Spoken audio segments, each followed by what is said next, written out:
Hi Red Team, I'm Sam, joined by Wally from the AMD Community Management Team. We're excited to be building an AM5 gaming rig today for Wally with our friends from MSI, Dalton and Cliff. Yeah, and today we're going to be showing off how to build for the AM5 platform.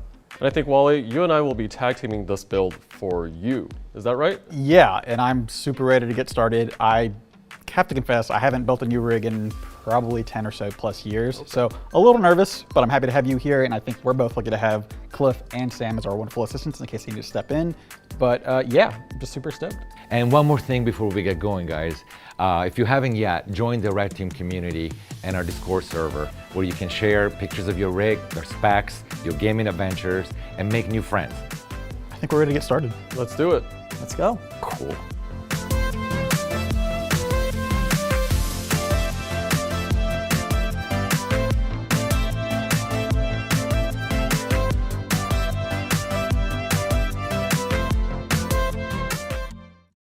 All right, Wally, can you tell me a little bit more about the CPU that we have here today? Yeah, absolutely. I'm actually really excited for this because like I mentioned earlier, I haven't built a rig in like 10 plus years. So I kind of missed that 5800X3D train.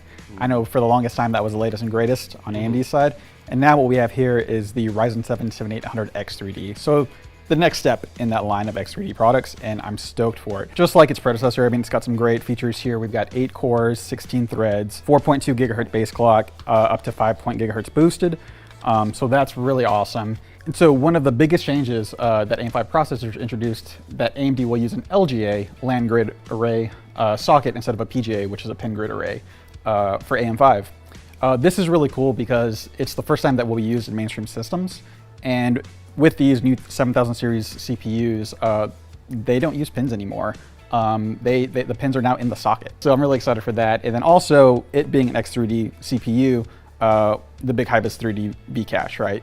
And so this 7800 X3D processor here has 96 megabytes of L3 cache, which provides additional temporary storage, allowing the CPU to store much more info than it would normally have access to, practically eliminating latency in that process.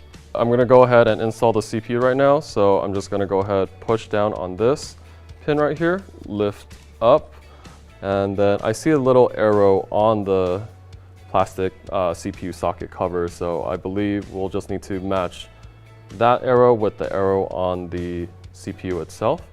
I'll go ahead and lift up.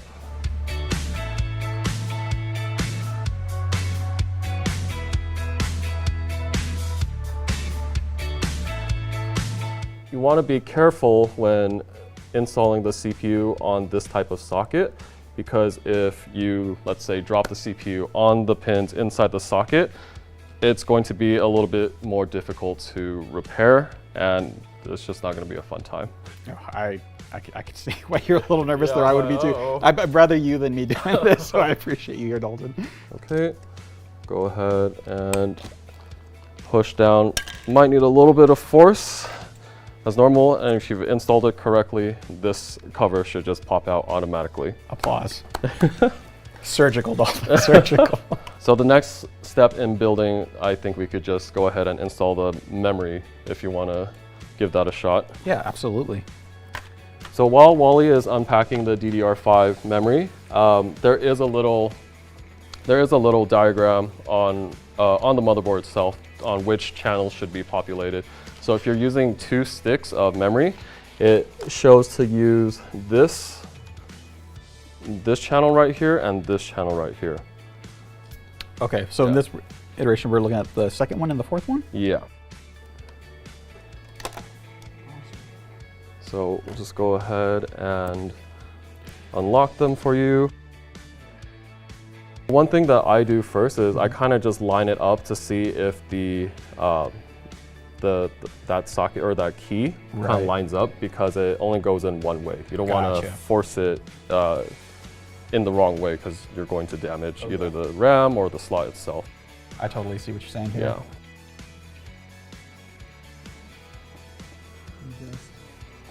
You don't need to push it in all the way. You could just like slowly lower it, see if it lines up. And then what I would do is I'll take 2 thumbs and like try to push down on the sides for an even, I'll hold the motherboard for you. You're good. I know it feels scary. I know it feels terrified weird. right now. It takes more force than you imagine. Oh, that's good. Oh, 2 clicks. I think we got 2 clicks. Yep. I see the notches in. Yep.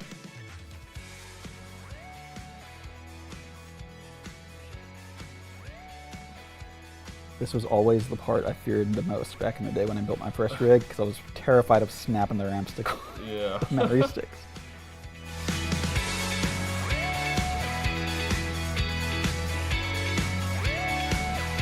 I think that's secured in nice and good. Yeah, it looks locked in. Awesome. We're past the most nerve-wracking part. I think we're just gonna go ahead and get set for the next section, and we'll check back in with you in a little bit.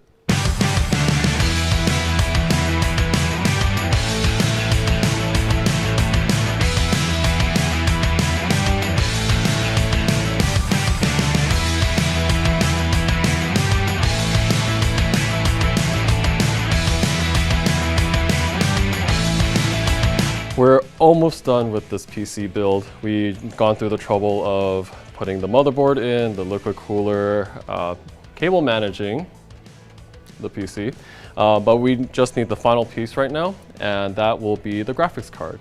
Wally, can you tell me a little bit more about what we have? Yeah, so obviously, like I mentioned earlier, we've got a Ryzen 7800 X3D in there for the CPU, and what better way to combo that than with an AMD Radeon RX 7900 XT. So that's what we're working with today.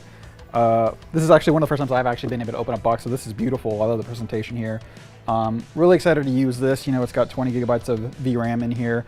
It's got 4 display ports, 2 HDMI 2.1, and then a USB-C port as well.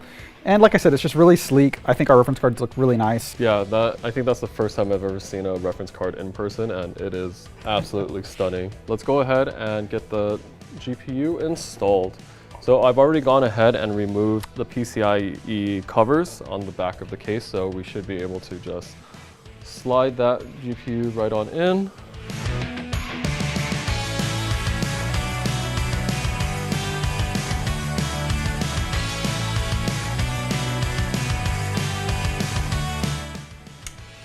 Oh, I heard a click. So, okay. You want to go ahead and screw in the graphics card to the case.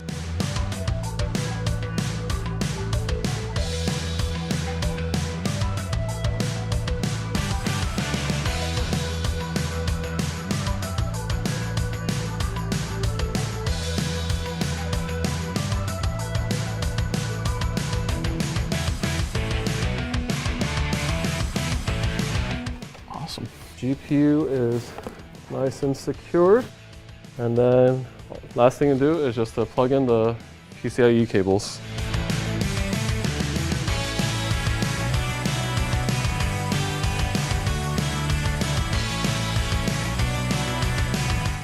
Awesome. All right. So our PC build is pretty much done. Right now we just need to hook it up to a monitor and boot into BIOS to make sure that we have the AMD Expo settings on for the memory.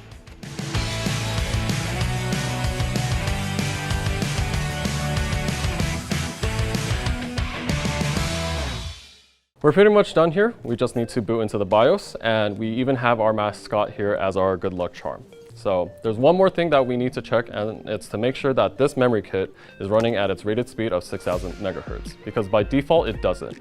To fix that, I need to make sure that AMD Expo is on. AMD Expo stands for Extended Profiles for Overclocking and was developed to allow for user-friendly memory overclocking support of all types of memory, giving users like me an easy path to improve gameplay. AMD Expo has opened AMD's customers to our preferred memory manufacturers, like the G-Skill memory that we used in this build. So as you can see right now, we're back into the BIOS, and the DDR speed right here in the top left corner says 6,000 megahertz, so it's running at the rated speed. By default, it was running at 4,800 megahertz. Awesome. And with that, I think we're finally done with the build, Dalton. I'm super excited to take this rig home and finally enter the modern era of gaming. To you, Cliff, everyone at MSI, thank you so much. I really can't thank you enough. Dude, this was a lot of fun. I hope you enjoy your new beast of a gaming PC. It's been great working with the Red Team community. I can't wait to see what our next project is. And if you're looking for your next PC upgrade, check out MSI for all your PC needs. Well, the feeling is mutual, Dalton. We love working with you guys. And until next time, I guess we'll see you all in the Red Team Community Forum and our Discord server.